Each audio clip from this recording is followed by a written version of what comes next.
Not বিপক্ষ দলের defender. এই মুহূর্তে হ্যান্ডবল হয়েছে, সম্ভবত হাতে লেগেছে বল, হ্যান্ডবল। রেফারি, এই ম্যাচের 3 জন referee, official referee Saim Hussain, Delwar Hussain এবং জাহাঙ্গীর আলম। চমৎকার আয়োজন। নির্বাহী স্যারকে ধন্যবাদ, কৃতজ্ঞতা জানাই অত্র মাননীয় সংসদ সদস্যের পক্ষ থেকে, তিনি আমাদেরকে এই সুন্দর পরিবেশ করে দেওয়ার জন্য।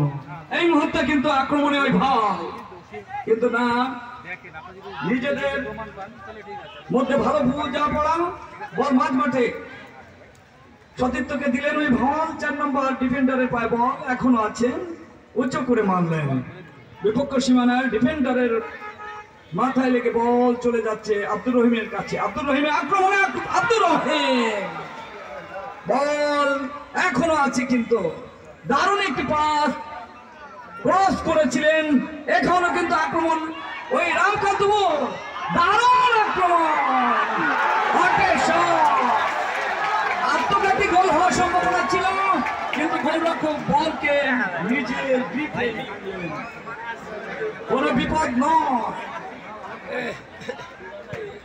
বল চলে যাচ্ছে ওই টাফ লাইনের বাইরে।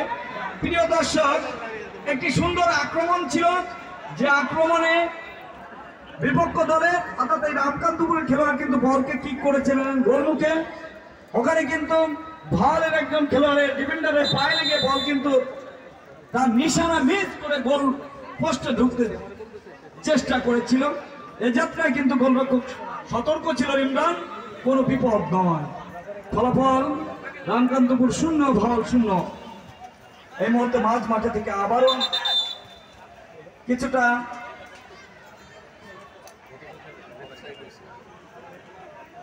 এখানে রেফারি বাসি, খেলা আবার শুরু হলো। 7 নম্বর আব্দুর রহিম, সতীর্থ 6কে দিলেন উদ্দেশ্য করে, দেখা যাক বিপজ্জনক জায়গা থেকে, কিন্তু বল লুফে নিলেন ওই গোলরক্ষক, কোনো বিপদ নয়। আবার আক্রমণে ওই রামকান্তপুর, বল এখনো আছে, কিন্তু না, বল চলে গেল টাচ লাইনের বাইরে দক্ষিণ পাশে। থ্রোইং